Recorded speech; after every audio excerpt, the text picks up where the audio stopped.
এটা শিক্ষা প্রতিষ্ঠানে এসে এ ধরনের গালাগালি করার সাহস, চিন্তা করেন।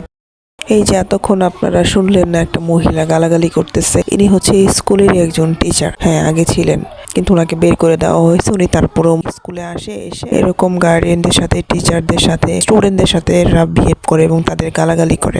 একটা শিক্ষা প্রতিষ্ঠানে এরকম একটা মহিলা, আমার মনে হয় ওনার হচ্ছে মাথায় কোনো সমস্যা আছে। কেউ ওনাকে ভালো কিছু বললেও উনি হচ্ছে তার সাথে, তার গায়ে পড়ে তার সাথে ঝগড়া করে, তাকে গালাগালি করে। তার সামনে দিয়ে কেউ হেঁটে গেলে তাকে দেখতে পারে না, তাকে উল্টাপাল্টা কথা শোনায়। তো প্রিন্সিপালের, আমাদের প্রিন্সিপাল থেকে শুরু করে এবং এখানকার স্কুলের যে প্রতিষ্ঠান, উনি পর্যন্ত ওনার অত্যাচারে একদম অতিষ্ঠ হয়ে গেছে। উনি সবসময় ভয় দেখায়, মামলা দেওয়ার ভয় দেখায়, এবং উনি এটা করে দেখাইছে। উনি হচ্ছে মিথ্যা 2টা মামলা দিয়ে রাখছে, একটা প্রিন্সিপালের নামে, একটা হচ্ছে স্কুল প্রতিষ্ঠাতার নামে। এছাড়া উনি হচ্ছে এমন, আসলে মেনে নেওয়ার মতো না। আসলে আমি মনে করি এখানে স্কুলের প্রতিষ্ঠাতা এবং প্রিন্সিপালের অসম্ভব ধৈর্য, এবং তাদের ধৈর্যের কারণেই হচ্ছে উনি এখন পর্যন্ত স্কুলের বারান্দায় আসতে পারে।